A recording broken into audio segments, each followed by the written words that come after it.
Please, open your browser and type Rufus.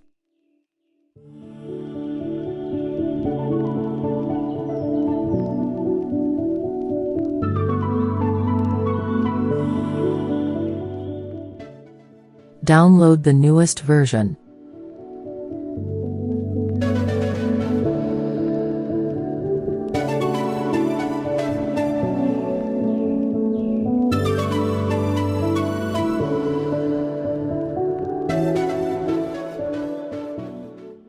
After successful installation of Rufus, you can select your ISO file.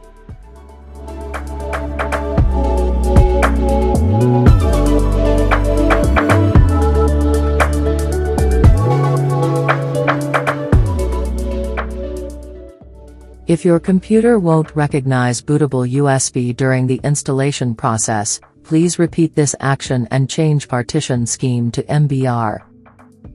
Warning: all data from your USB drive will be lost during this process.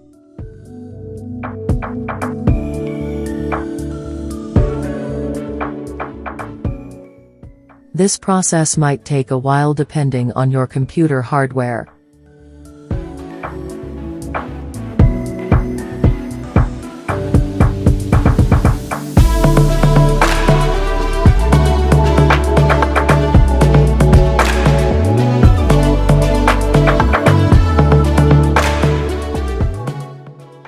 Don't forget to check out our other videos, hit that like button and subscribe.